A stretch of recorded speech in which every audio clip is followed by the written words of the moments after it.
Mesdames et messieurs, bonjour ou bonsoir, c'est selon. Bienvenue dans le cadre de notre première capsule, la Minute de la Transition. Ceci est notre premier numéro et nous sommes tout à fait heureux d'éclairer la lanterne du plus grand nombre sur les actions menées par les plus hautes autorités de la transition. Pour ce premier rendez-vous, nous aborderons une question majeure, celle relative à la grâce présidentielle.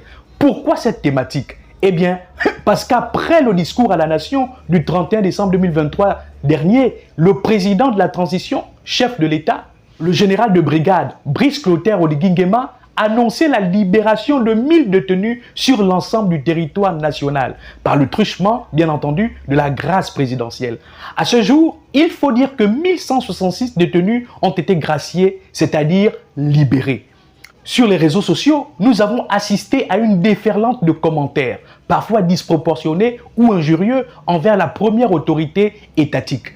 Des coups de gueule ont fusé, surtout avec l'agression criminelle et mortelle de Jessica Marcia Ocom, intervenue dans la nuit du mercredi 3 au jeudi 4 avril courant.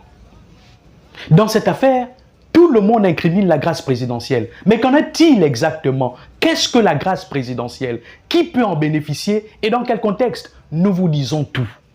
La grâce présidentielle est un pouvoir accordé au président de la République qui lui permet de dispenser une personne condamnée de l'exécution totale ou partielle de sa peine. Contrairement à l'amnistie, la grâce présidentielle ne supprime pas la condamnation du casier judiciaire et concerne une seule personne à la fois. La grâce présidentielle peut entraîner la suppression, la réduction ou le remplacement de la peine. Mais la condamnation reste inscrite au casier judiciaire, permettant toutefois un recours en révision. La grâce présidentielle reste une mesure exceptionnelle accordée par le président de la République après avis du Conseil supérieur de la magistrature et peut être individuelle ou collective selon les circonstances.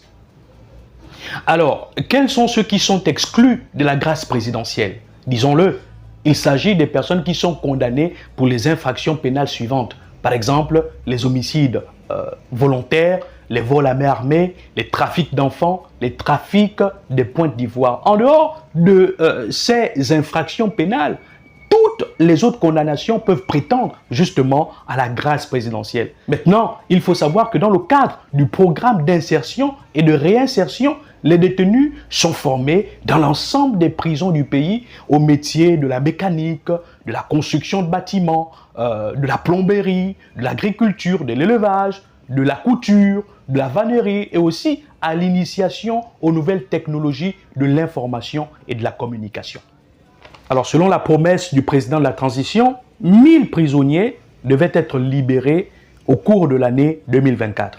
À ce jour, il y a 1166 condamnés qui ont déjà été graciés par le décret numéro 0142/PR/MJGS portant remise gracieuse de peine pris par le président de la transition, bien évidemment. Donc, à Libreville, il y a eu 562 prisonniers, à Port-Gentil 101 personnes, à Franceville 173, à Oyem 121, à Mouila 94, à Lambaréné 45, à Tchibanga 8, à Koulamoutou 27 et 35 personnes ont été libérées à Makoko.